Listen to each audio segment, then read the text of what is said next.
I'm JD, welcome to my channel. So I'm back here with my favorite watch of all times, the Franken watch. So I looked at the this watch was running really well in this position, and when I turned it upside down or sideways it was running fine. The minute I turned it upside down it would stop, and I think there was a little bit of end shake on this balance. I looked at the balance really carefully, and I noticed on the balance that these two leaves here are not exactly square, and one of them is likely touching the top, the balance cock itself. Now, the problem I think I have is that I think this one here is bent upward as opposed to this one bending downward.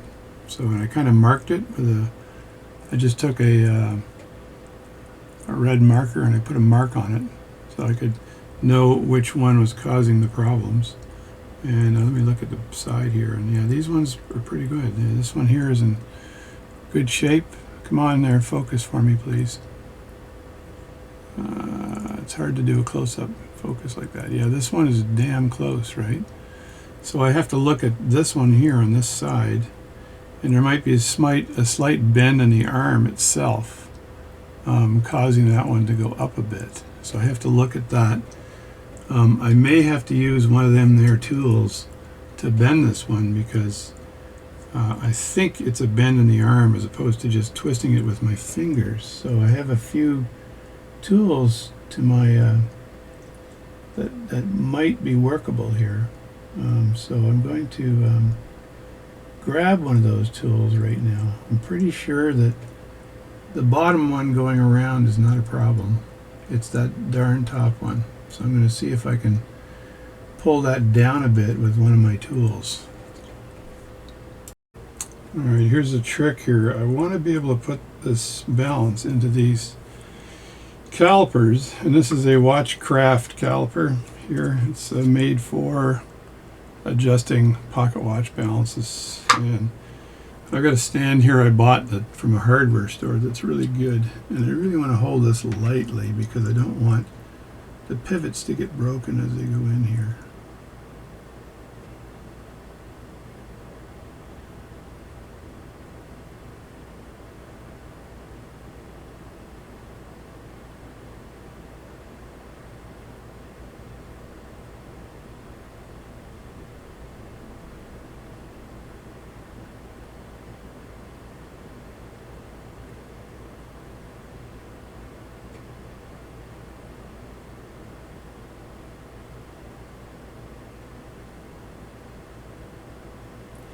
I think I've got it in there. You really got to be careful here because you don't want it to jam up.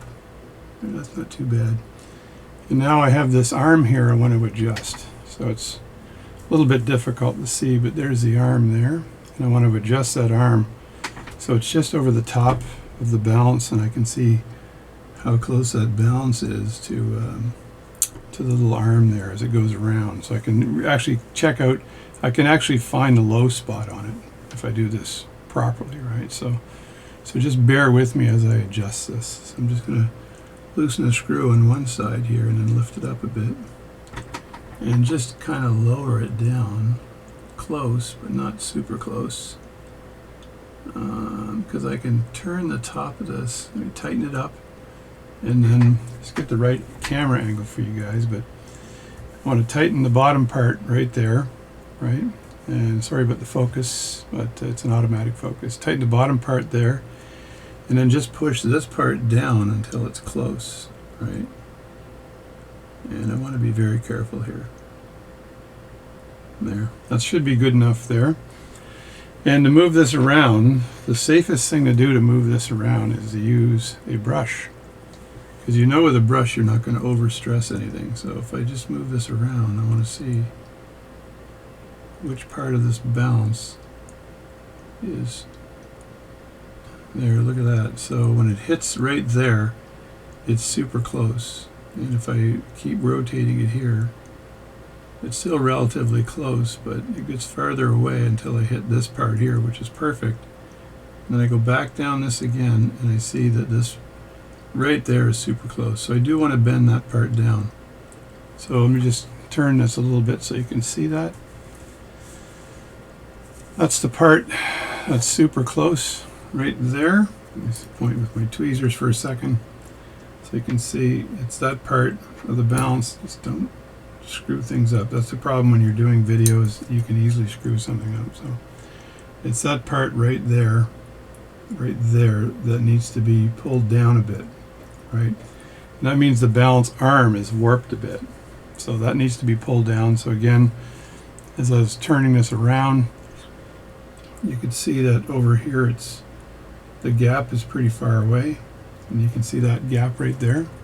It's not close enough, super close for you here, but close enough for watchmaking work, I guess. Let me just put my hand back here. There we go. And you can see there's a gap right there, and the gap is closes down as I move this way, and that's exactly where I marked the balance. I think that part of the balance is actually touching the upper balance cock. So it's when it spins around, it's touching the upper part of the balance cock, as you can see. So it steps up, as you can see in this video. Come on, there we go. It steps up and it's touching that upper part right here, right there. And that's probably what's causing it to stall when the watch is face up as opposed to face down. So I'm just going to take this out very carefully. This is touchy work to remove these things. You just don't know. You got to make sure you're doing it in the right direction. So let me get this out of the way so I don't have to worry about it hitting anything. And I just have to make sure that, yeah, okay, I'm loosening it there, good. And just get it way out of the way, so when you do that, and there's, on the bottom of these, there's little holes, as you can see on the other side where my fingernail is, and that's to punch a part out if you break the balance staff off there, so not recommended. So now I have to bend that end piece, and to do that, this Watchcraft device came with a tool. There's the tool right there. Some people actually leave the balance in the holder, and this tool will grab the rim and then bend downward to try to bend that part down. The fear I have in doing this is that when I stake this on, it's staked on very nicely, and that, just pull this down a bit for you here.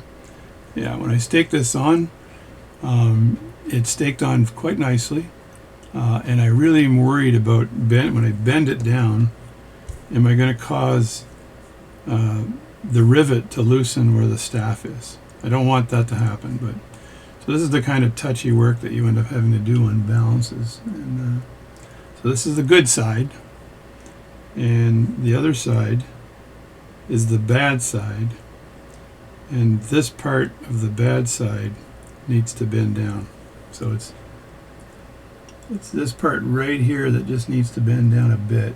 And I'm not sure, let me see if I can grab that rim like that and then hold it in place. And can I bend this thing down? That's the question, without breaking anything. I want to just bend it down, or I'll just bend it up and have a look at what I'm doing here. I grabbed it like this, and I'm trying to bend it down.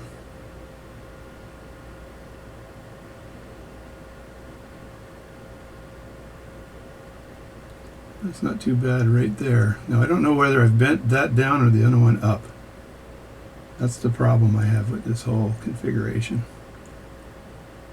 It's I got to assume that the balance arm itself is still level, and that bending this down will solve the problem. I'm going to try my fingers too as well, so just adjust this a bit here and get my fingers in here with my thumbnail, and I want to just bend this part downward.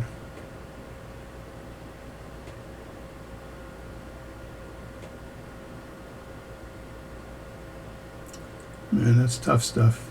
That is tough stuff. I'm going to grab the tool again and see if that's going to help me at all. Get it tight to the edge there. Be quiet.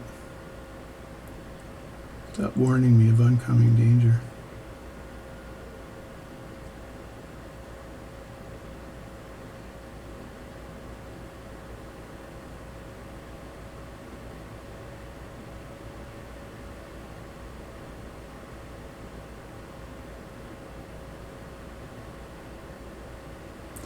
Not too bad there. I may just reassemble this and see how well it works.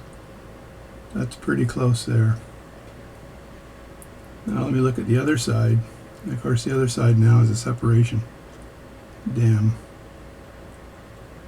Damn the traffic jam.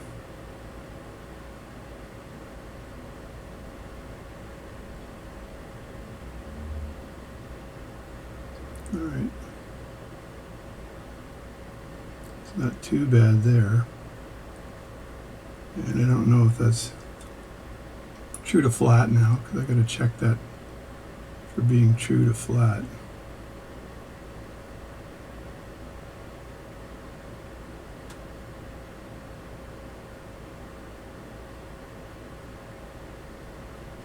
I actually don't know how these things get bent in the first place. Somebody just grabs them and bends them, or what? So I'm going to reassemble this and see if I've got any better result with respect to its flatness and how close it is to the vicinity of the. Get some hands back there. See how close that is to the vicinity of the upper balance. So you can see how good that is there, right? And the other side looks pretty good too. And see if that's, yeah, you can see how close that is there. So that's looking pretty good too. But again, is that good enough? Will that clear or not? I'm not sure. It's hard to say unless I reinstall it and check it out. So let's just reinstall it and let's check this out. I've put a little bit of power on the watch, and I'm going to put the balance back in. And don't move the balance, move the watch. So I'm just going to settle this down so it doesn't smack. So the impulse jewel is going to enter the pallet fork from that side, from the left side, and I'm going to just turn that into place here. Turn it around, and hopefully that lines up. Well, it didn't, so instead of forcing it, take it out again. Make sure it's lining up. See if I can get that out like that. Put that back down nice and carefully. I want that to get into the jewel hole is where I want it to be, right? So that might be it there. It just did one tick for me. Just line that up and then very carefully place that downward. Let's see if I can get any ticks out of it at all. Maybe not.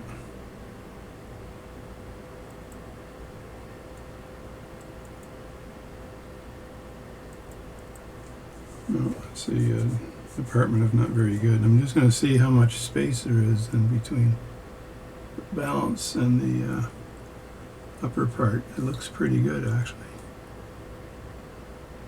It's close, but it's not. It's good. Let me put some more power on the balance here, on the mainspring, and see if that helps at all.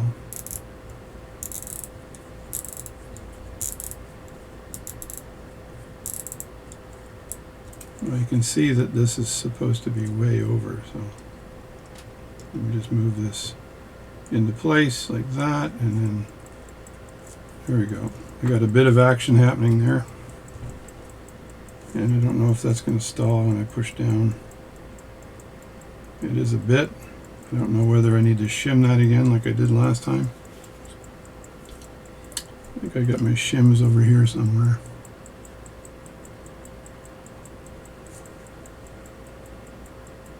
I put that underneath and shimmed it. So instead of shimming it right away, I'm just going to grab the screw and put it in place. And then I want to turn this upside down and see if the balance touching might have been my problem, right? So the balance is actually touching the upper part of the balance cock. So it's very difficult when you're working with these vintage pocket watches to know when you've got a bad problem.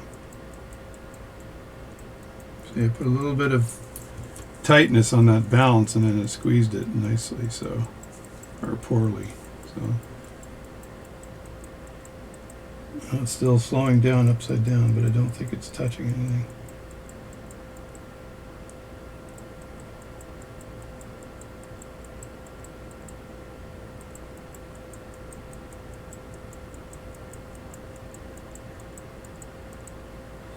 Seems to be running a bit better. Now let me put the shim in and see if there's any better of a result here. Betterness of a resultness. No, I don't think it was a double shim. I think it was just a single shim last time. So it's very difficult, this little watch. It's causing me all kinds of hell. The biggest problem is it's eating up all my time. It's a note to the owner.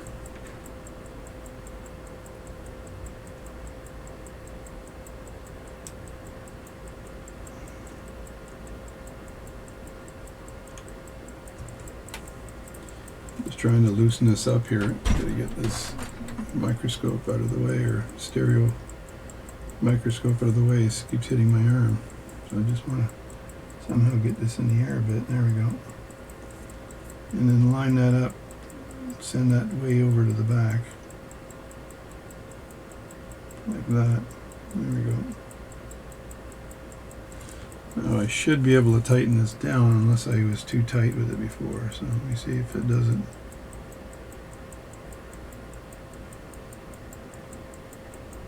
No, that's good there. It's tightening nicely. It's ticking, but I'm not sure if I solved my problem. And my problem was when I put it upside down, it stops. So it still might be a problem with the impulse jewel. It's running really nicely. There's a really nice space in between the balance and the balance cock right there. So that's really good. So that's perfect.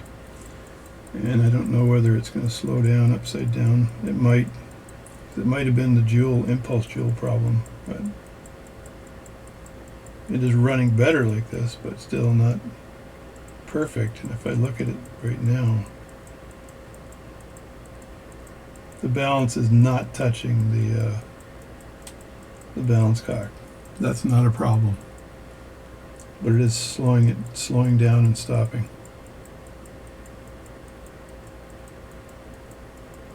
My hope was that that was the solution to the problem, but I don't think it is. I don't know what the hell it is. Oh, it's a tough one, man. It's a tough one. I don't know about the owner, but I might go finish off all those other watches and then go back to this one after, because I'm finding it very frustrating. But you got any advice, let me know.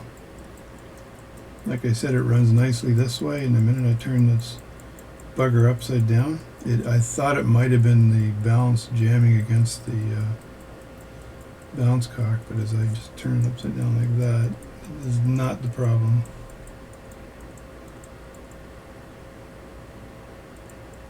And then maybe I thought it was the jewel, if there's any end shake there that's causing that jewel to not connect properly. I don't know. So it's got me baffled, folks. Totally baffled. Let me look again here. Got the flashlight out here and I'm looking down, and where that jewel is, I'm seeing if that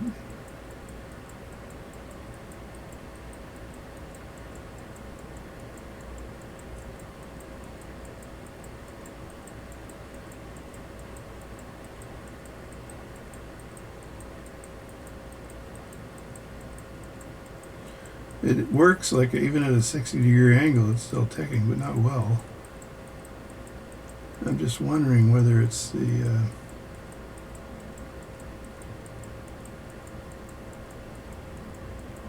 I'm just wondering whether it's not even whether it's the balance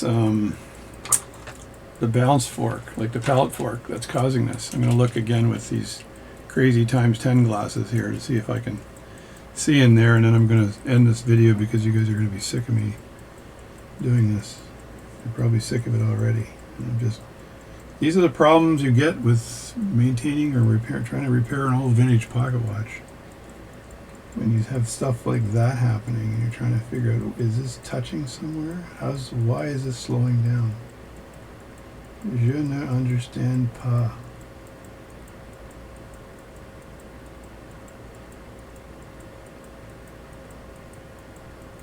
I really don't think it's a jewel issue.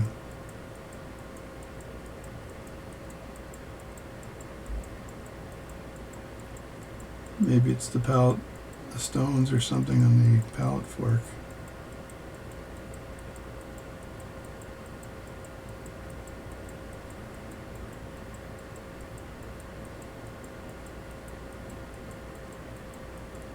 They're pretty level making contact, but if I flip them the other way, the watch runs really well.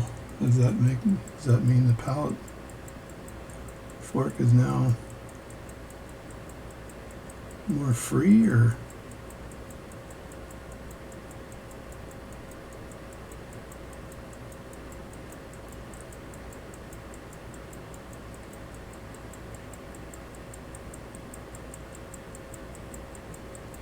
yeah, I can see the jewels are connecting with the escapement a little bit higher, so there is a little bit of shake in there. And maybe that's what it is. I don't know.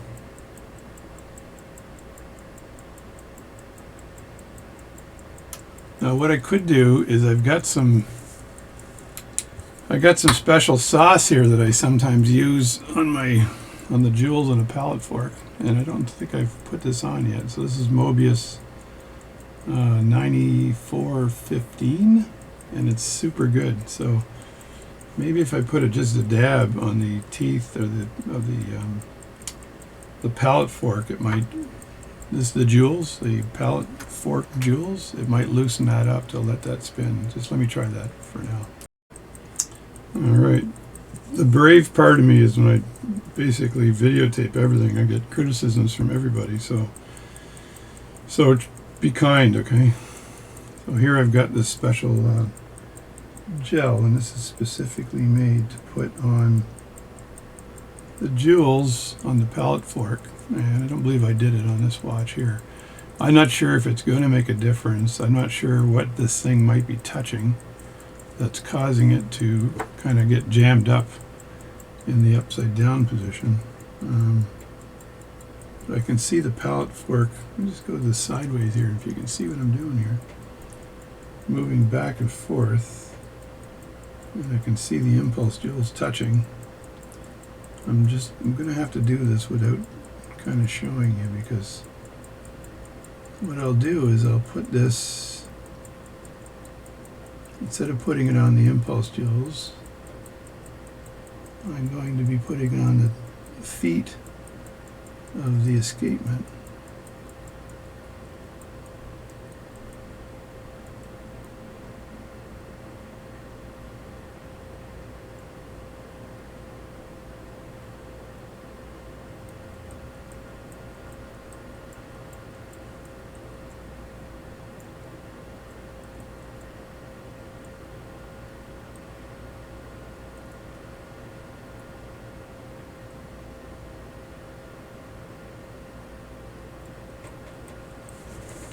And let me just move this around a bit and see if I can get that liquid to spread around, or the gel or whatever, and get it to see if that works any better. Let me see if I've gotten enough of that on there.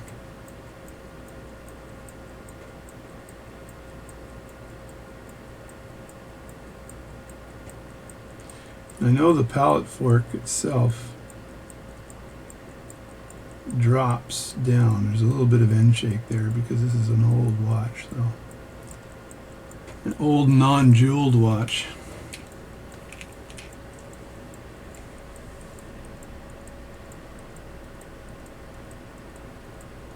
It's not stopping, but it's not working exceptionally well.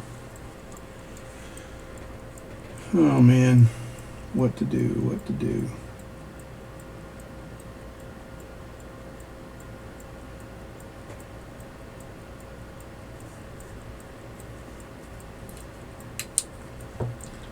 look inside here again as it's.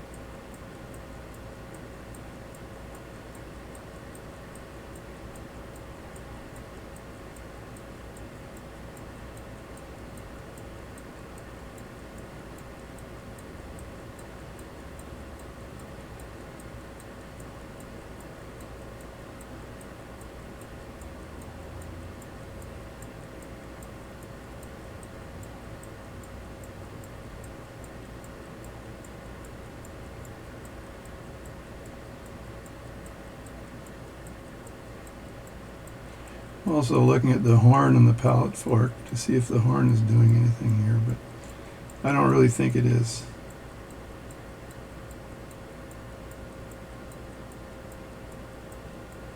I know this is not very exciting, folks, but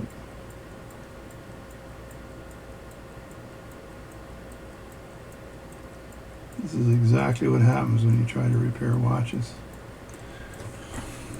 Anyway, I'm going to end it here, and so I've perfectly, this balance is now true to flat. Very, very nicely done. I'll just show you slowly on the side, if I can show you sideways here, how true to flat that is. Let me turn on the light on the camera. That's pretty good there. And you can see that thing spinning around, and that is true to flat. Really, really good. And that was by bending it into place. So that, I think, has helped it a bit. And you can see the escapement down in the middle of this thing, pushing this pallet, this balance back and forth through the impulse jewel. The last thing I'm going to do, and it's something I'm going to probably do tomorrow, is I'm going to have a look at that impulse jewel and the quality of it and see if there's any problems. But you can see how nicely the balance is springing now, or spinning now, really nicely. And it's a shame that it's just not spinning so nicely that the job is done. This is one watch that's just consumed way too much time. Normally I would say, okay, that's it, can't be done. I'm being a bit stubborn with this one. The gentleman that gave it to me to repair was expecting it repaired, but I don't know. It's I'm almost ready to tap out on this because I can't figure out why it's acting up the way it is. So it just won't run upside down. I'm looking at the end shake. I'm looking where the pallet, the jewels are touching. It almost runs upside down, but it doesn't. See, it ticks, but it's super weak, which means there's friction in there somewhere. So anyway, so that's it. That's it for this video. I'm going to publish this. You guys can have a look, and at least I've shown you how to flatten that balance. Look how nice and flat that is. It's absolutely perfect. So that is a job well done. I just can't figure out that interface, why the power is not getting to from the pallet fork, from the escapement actually to the pallet fork, and then over to the impulse jewel when this watch is upside down. Anyway, I don't think it's the upper jewel snagging, because I've worked this watch at a upside down, completely upside down. I could strip it all down again, put it in, put it upside down and blow with a puffer and see if it spins, but without the roller table in. That's a lot of work. So I'm just going to publish this video and we'll talk about this later. So thanks a lot for watching my channel. I'm JD. This is one bugger, has been, I think, one of the hardest pocket watches I've ever had to fix. Thanks again, and have a good night.